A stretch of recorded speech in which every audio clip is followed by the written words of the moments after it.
Hello, welcome to the first part of the video lecture on the story The Girl Who Spreads Light by T. Padmanabhan. Let's begin with a short introduction to the author. T. Padmanabhan is a renowned short story writer in Malayalam. His stories have been translated into several languages, and the wide readership that he enjoys bears testimony to his popularity as a master storyteller. His stories narrate intricately layered tales of human relationships and are often characterized by the recurring themes of loneliness, anguish, and love. Though many awards had been bestowed on him, he categorically declined several awards.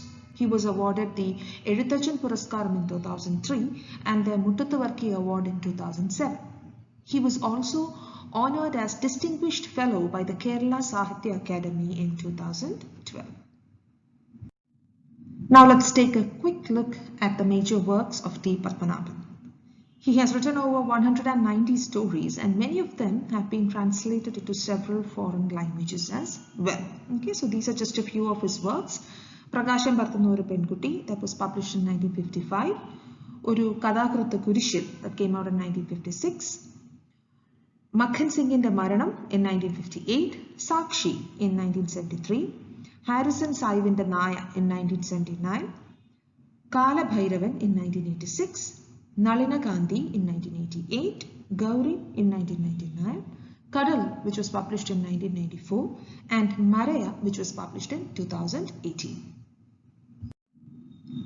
Now let's move on to the story. Prakasham Barthannu Penkutti, which has been translated as The Girl Who Spreads Light. I'll be reading out the text and then analyzing the text for you. So I hope all of you have the text with you. So we begin with the story, The Girl Who Spreads Light. I lay under one of the casuarina trees that stood in a line, row upon row. In front of me was a dilapidated old fort on a rock that jutted out into the sea. I have no idea who built it or when. Perhaps it has been here since the beginning of time. So I had thought in my youth, and so I do even today. I've been a wanderer ever since I can remember, drifting through the grueling pathways of life, shouldering the grimy bag of my experiences. I've been to many far-off places, met many people, and yet, did my uneasy mind find peace? No. But whenever I return to this old city, I feel an inexplicable sense of relief. This city is the mother I parted from centuries ago. I feel that these narrow streets, vast playground, temple, church, and above all, this ramshackle fort are all mine. Every grain of sand here has been created for me, and it was here that I turned a new leaf a year ago. So, as the story opens, you see the narrator or the protagonist who has been introduced as a wanderer. He's a young man who feels lost, and he believes that he's shouldering the grimy bag of experiences. What does he mean by that? We get the idea that he is disillusioned with life and that his experiences haven't been that pleasant either. And as you read, you also get the idea that he had traveled to a lot of places, but this place, which is this old city referred to in the story, that offers him solace. He compares the city to a maternal presence and feels a sense of belonging whenever he comes back. He says, the playground, temple, church, and the fort are all mine. And I quote from the text, every grain of sand here has been created for me. So this line emphasizes his deep attachment to the city. Everything is his, and he feels a sense of identity as well. And then the narrator introduces the event that sets the story in motion. Something happened to him in this city that thoroughly changed his worldview.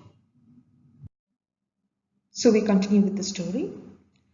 As the rays of the setting sun filtered through the drooping branches of the casuarinas, people were making their way back from the beach, keen to reach home before the evening chill set in. Mufflers wrapped around their necks, twirling their long walking sticks, the elderly ones rushed past me. However, the young saw no cause for hurry. As I saw them sauntering slowly, shoulder to shoulder, hands entwined, I wondered if their only worry wasn't why it wasn't getting dark sooner. Not one of them paid me any attention, but I observed them keenly. Had it been a long while ago, I might have envied them, or even sighed, lucky fellows born only to rejoice. Joy. Now I felt like laughing out loud, with reason too. I knew that most of them were incapable of feeling and joy, hiding behind a mask, drifting away who knew to which hell of self-deception. They did not establish bonds with anything. They simply could not. I ruminate once again on the hopeless tangle of human relationships. I hadn't realized back then that these knots could be untied. Do I realize it now? I asked myself. Have I finished unraveling my own knots? The old wound festered in the heart. My mind grew uneasy. It was then that I heard that sound. Peals of loud ringing laughter. I turned around to look. The girl who spreads light. So you see the narrator as a keen observer of the world around him. He sees the hustle and bustle of day-to-day life and realizes that people are drawn into the complexity of their own lives and seldom have time to react to their surroundings. He speaks of their lack of feeling. They are all drifters, incapable of deep emotions or sincere actions. According to him, most people are good at self-deception. We hardly understand our true plight and fool ourselves into believing that we are living a meaningful life. And then he mentions an old wound, and this could probably be a reference to a bad experience that he had undergone, something in his past. So as he thinks about his past loss, or it could be a tragedy, he becomes sad and dejected. But then the mood suddenly changes as he hears the delightful sound of laughter, and he looks around to see the girl who spreads light. So the readers are at this point introduce the next character in the story, the girl who spreads light. And we understand that this is a character who will change the course of the tale. Back to the story. I was not surprised. I expect to see her everywhere, all the time. Once, long ago, she had briefly flashed like a meteor in the darkness of my life, only to disappear soon after. But she remained an unfading memory. I was seeing her again in the recesses, so to say, of my innermost soul. Every atom of my body quivered at her sight. Her younger brother and sister were with her. She was walking along the sandy pathway with them, dressed in a long skirt with a rainbow-hued Georgette davani draped over her shoulder. She had grown a little. The little boy was enthusiastically spinning a tin aeroplane tied to a thread. She said something and laughed out loud. Maybe a joke. In her world, there was room only for good cheer. I got a clear view of her when she walked past me. Her face was a mirror of purity and would always remain so. I thought that perhaps she would be alarmed, seeing me sitting still as a statue under that tree in the dim twilight. I was sure she would look at me. Not that there was any particular reason, just that she would. I waited. My hunch was right. She did look at me. However, instead of flinching with fear, the girl smiled. She was not afraid. Why should she be? I am a human being after all, though very few seem to acknowledge it. That face, which was naturally beautiful, looked more beautiful when it turned to me. For some reason, my eyes welled up. Did she recognize me? I kept watching her till she disappeared from view. I felt that the wind whistling through the casuarina branches and the waves breaking against the rocks below the fort echoed her laughter. So the narrator reveals that he had met the girl earlier, and that experience is one that changed his life. And therefore he's extremely happy to see the girl, and she's described as an effervescent presence who brightens the world around her. The narrator idolizes her to a great extent. Let me quote from the text. Her face was a mirror of purity and would always remain so. So he sees her as a very pure entity, a very pure girl. He also mentions her beautiful face, which became even more beautiful when it looked at him and when she smiled at him. When she looks at him, she smiles, and this moment is one that is emotionally charged for the narrator. And he says that tears came to his eyes as she smiled at him. Why do you think tears came to his eyes when the girl looked at him and smiled? He's overjoyed. He's so ridiculously happy that the girl recognized him. And the reader understands that the protagonist is such a lonely man, and that is why the girl's smile of recognition brings him joy, brings him extreme happiness. Now we're going to take a look at the crucial event of the story. The saffron glow of the sky vanished without a trace. A few stars twinkled here and there. I did not stir. I sat beneath the tree like a yogi deep in meditation at the foothills of a snow-covered mountain. Humid air all around, darkness, stifling silence everywhere. Even the sea had calmed somewhat. I remembered the day I first saw that girl. I had been roaming the streets of this place with a secret intent in my heart. I had barged in on a few of my close friends that morning, much to their surprise, even embarrassment. To all their queries, I had merely replied, "Just thought of looking you up. I may not be able to come to this place in the immediate future." My voice may have faltered, but they believed me, for they knew that I wasn't one who tarried long at any place. I walked down the same streets again, past the temple and the church, sat for a long time on the playground, then began to drift again, visiting every remembered nook and corner. In the end, I had reached a cinema hall. After idling there a while, I thought, why not watch a movie? I have always liked movies. Why only movies? Didn't I like every beautiful thing in this world? The movie would get over by dusk. There was plenty of time afterwards. There was money in my pocket. Nothing prevented me from checking into a hotel. If I wished, I could even go back to the place where I had been staying and lie down comfortably on my bed there. You see, I had decided to take my life by consuming poison. There isn't much to say on how I arrived at such a decision. Every second of my life so far had been filled with intense sorrow and disappointment. I believed that every person I met was waiting for a chance to destroy me. So I hated and feared all. A torch of suspicion flared in my heart all the time.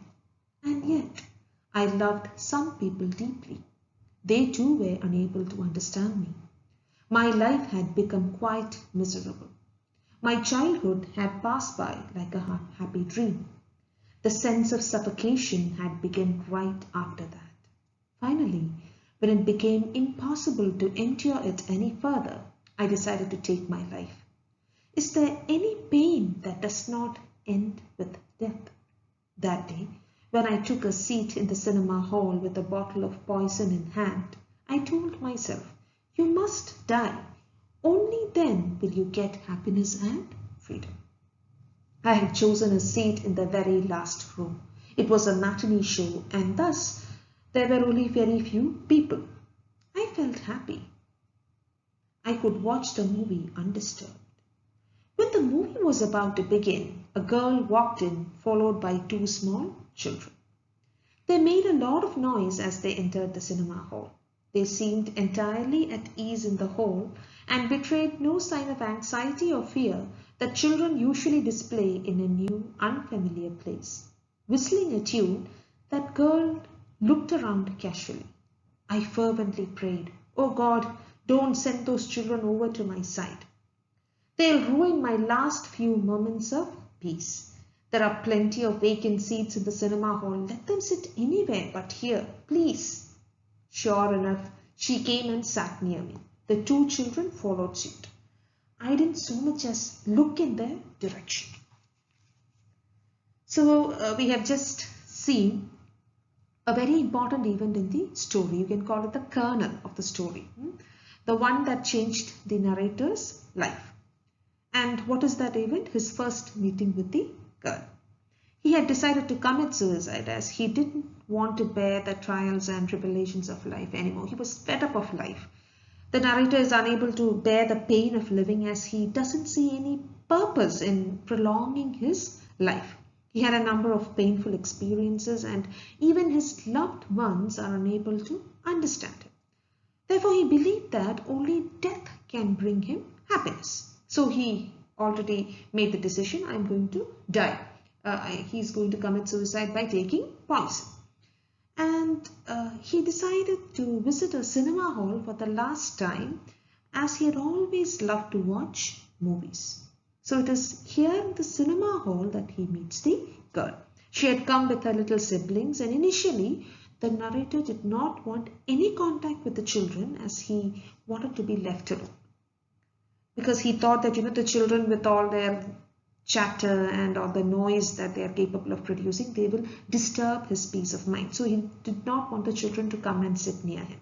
But as luck would have it, the children come and sit near him and his first thought is that they are going to describe his last few moments of peace.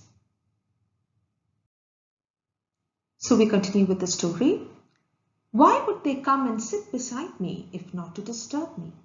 That girl started jabbering rapidly to her siblings in a hodgepodge of Tamil and Malayalam.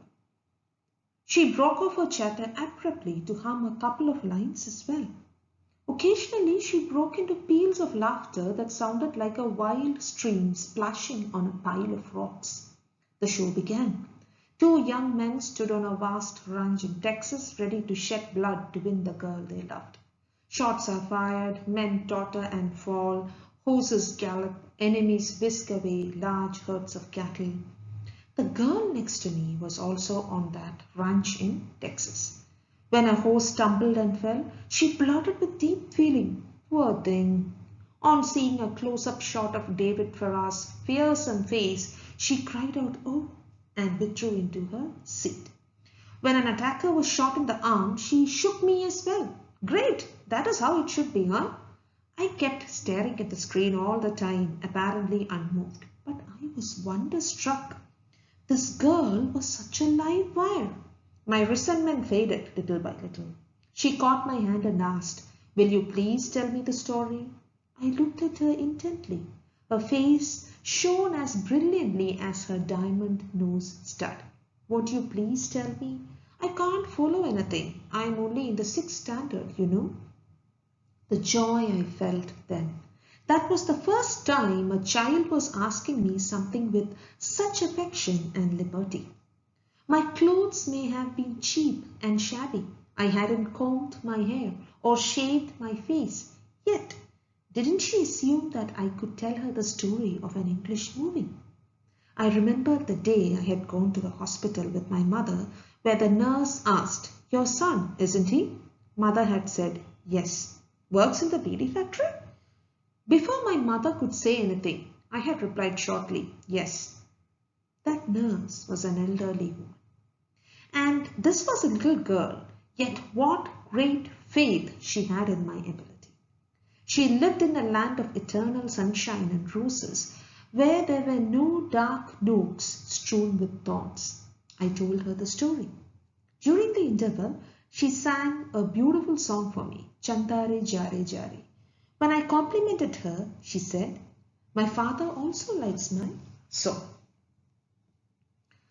So you see the narrator who slowly becomes friendly with the girl. The narrator is wonderstruck at the girl's lively disposition. She's full of vitality and her zest for life takes him by surprise. He's drawn to her infectious energy and glee. So you have a contrast between the young man and the girl. On one side, he is contemplating suicide. On the other hand, you have the girl who finds happiness in everything around her.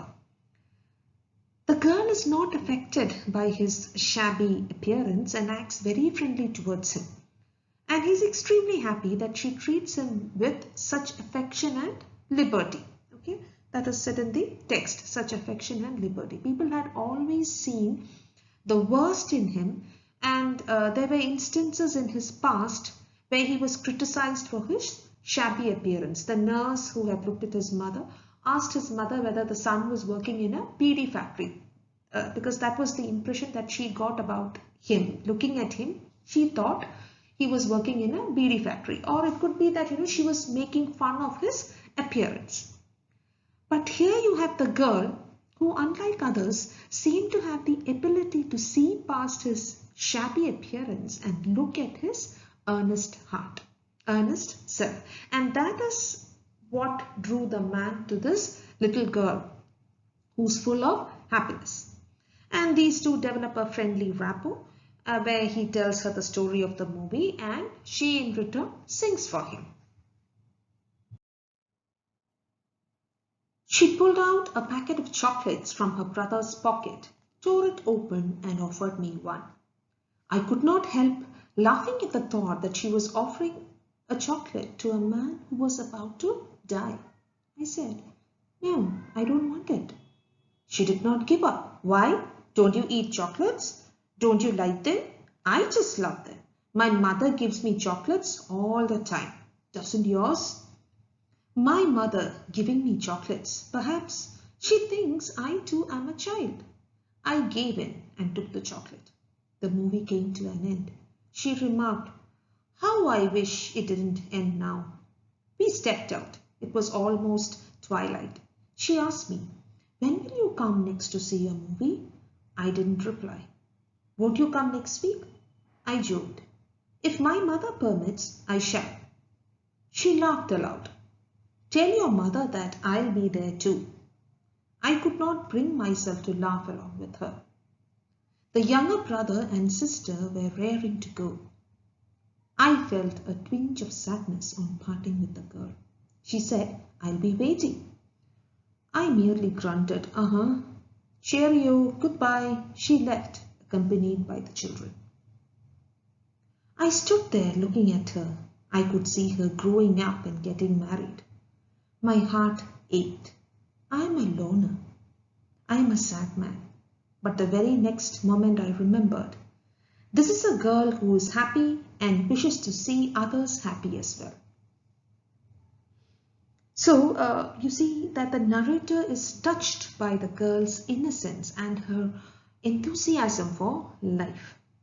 The girl says that she will look forward to their next meeting, and he understands that the girl has changed the way in which he sees everything around him. He realizes that he's sad to part from her, and we realize the profound impact that the girl had on him. He's a sad man and she's a happy girl. He has given up on life and she is someone who wants everyone to treat life with joy and vigor. And her happiness is such that the man slowly understands that life is maybe not as bad as he thought it to be. He is carried away by the girl's happiness, by her implicit faith in life. come to the concluding part of the story. I walked home alone. I felt I was entering an open field after lying cooped up in a dark chamber for a long time. Unknown to myself, a transformation was taking place in my heart. That night, I didn't take the poison. A year had passed. I am still adrift, not having settled down anywhere. I no longer want to know what others say about me. Let them say anything. I have no complaints. I can see the past only hazily. It has no place for logic. There is only one consolation. Don't many things that defy logic happen in human life? The dewfall has grown heavy now. I have to leave. Surely I will meet her again, that girl who spreads light. Perhaps after another 400 or 500 years. All human beings, including myself, would be at a crossroads, unsure. It is then. Please do not go away. So as we reach the conclusion of the story, we see that the narrator has given up all thoughts of death. His life is not perfect, but he has managed to get rid of the poisonous thoughts that threatened his sanity. This magical transformation was wrought by the girl who spreads light. The light of happiness that came from her presence, that came from her being, has dispelled the darkness in his life, has dispelled all the noxious thoughts ruining his mind. The narrator is sure that he will meet her again because he sees her as the spirit of joy and vitality. Whenever people find themselves in serious dilemma, the girl who spreads light will be there to bring them back to life. And this is how the story ends. So we have come to the close of the first part of the video lecture on the story, The Girl Who Spreads Light. In the next part, we will be looking at characters and themes found in the story. So that's all for now. Thank you.